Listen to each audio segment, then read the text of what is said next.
What's going on, folks? My name is Joe, aka J to the OE. Welcome back to Joe Eats Games, where we talk about video games, food, nerd stuff, and anything else that's going on in my life. A few videos ago, I talked about my games that I'm really excited to play in 2025, but they were all older games. I still have to say there are so many games that I'm excited about that's coming out in 2025. I may not get them day one, unless they're for the Switch 2. But I'm still really excited about some games that are coming out this year. And here are some of those games. Before we get started, don't forget to hit like and subscribe. Let me know what you're excited about that's coming out this year. Alright, so this 2 games are coming out in February. Again, I am probably not going to get any of these games day one except for maybe 2.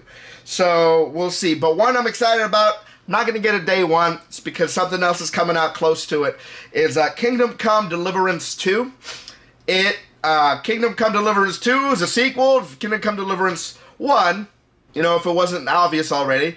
But what I really like about Kingdom Come, it's not like fantasy. You live kind of in the Bohemian era, and you were a blacksmith's son, and in the first game you learned how to do everything, how to read, how to fight. Like, nothing was easy. This is a really slow game, but it's like immersed you in those times, and I thought it was really cool. I'm curious to see how they do that this go around. Apparently this game is going to be right after the events of the first game, and you were traveling somewhere to a king in the end of the first game, and that's how it ended. So I don't know how they're going to reset your stats, or if they're going to reset your stats or anything like that, but I'm curious to know.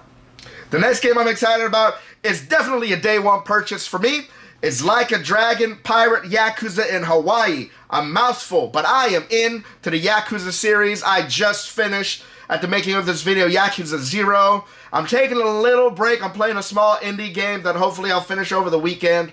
And then I'm going to go right into Yakuza Kiwami because, man, I want more of Kiryu. And I love playing as Kiryu and Goro Majima in Yakuza 0. And I love that I'm going to get to play as Goro Majima as a pirate this one. And so, yeah, I'm excited about all the antics. I've been watching all the previews, and I'm in. There's even this special from Play Asia that's going to come out with a pirate kind of barrel game, and I got to sell a few more games to be able to afford that with enough money to flip, and so I'm hoping to pre-order it from there, but I'm definitely going to get that game. Another game, I don't know a lot about it, except it's from Obsidian, which Fallout New Vegas, and Outer Worlds, which are all really good games and games that I love, is a Game Pass game called Avowed. Avowed, again, I don't know anything about it. You are in a fantasy setting, and yeah, I'm excited about it. I like new IPs. I think this is in a world of something else. I really have no idea anything about that world, but I love Obsidian, and anything they make, I'm curious enough to try it, especially since it's on Game Pass. So it's for free with the paid subscription.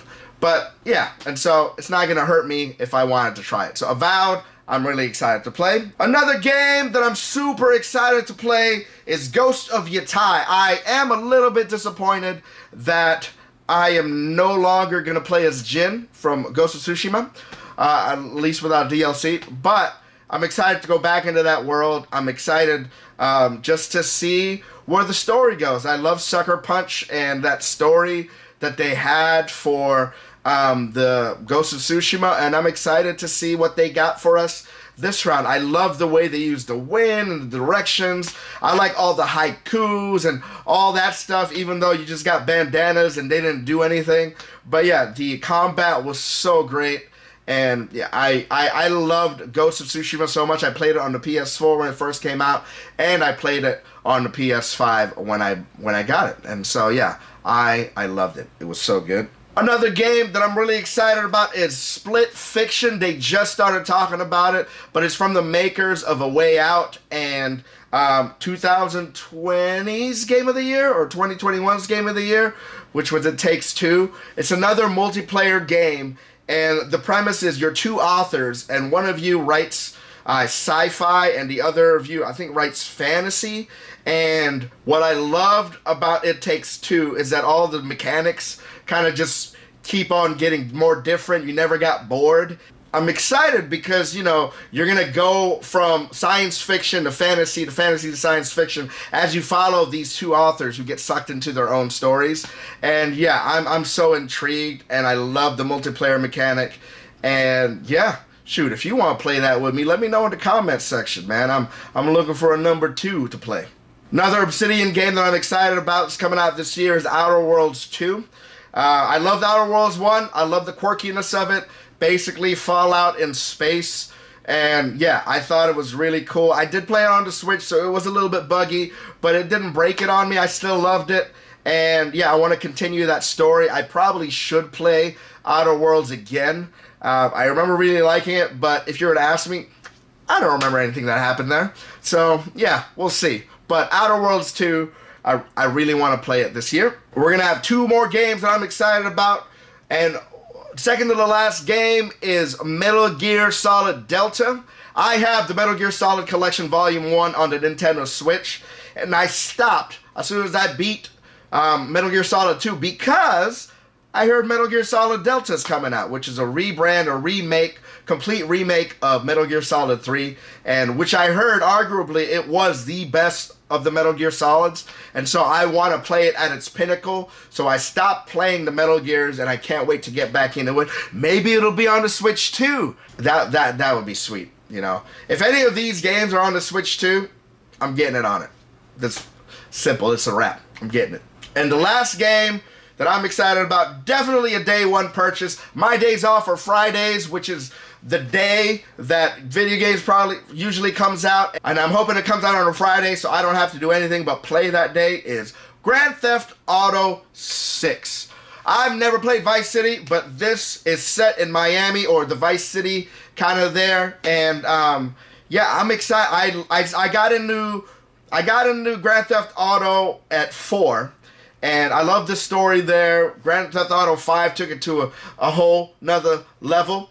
And I'm excited to see what Grand Theft Auto 6 is gonna offer. It seems to be as wacky as all the other ones. Honestly, I love Rockstar. Remember back in the day where there were so many Rockstar games, and now they come out with like one every 8 years. And yeah, but man, what they're coming out with, I gotta tell you, is quality. Quality. So I'm super excited about Grand Theft Auto 6. We only got a release year window. And but I'm hoping it releases this fall, just in time for Christmas and a little holiday break. And I'm hoping that Grand Theft Auto Online is going to be there, so me and my friends could be on more heists, because I got to tell you, that was amazing in Grand Theft Auto 5. So that's it. Those are the games that I'm excited about, not on Nintendo Switch 2, because, man, that deserves a whole nother video. If and when we figure out what games are going to be on there. So, what are you excited about for the year of 2025? What's a definite day one purchase for you? Let me know in the comments. Otherwise, I will see you later, or I will see you another time.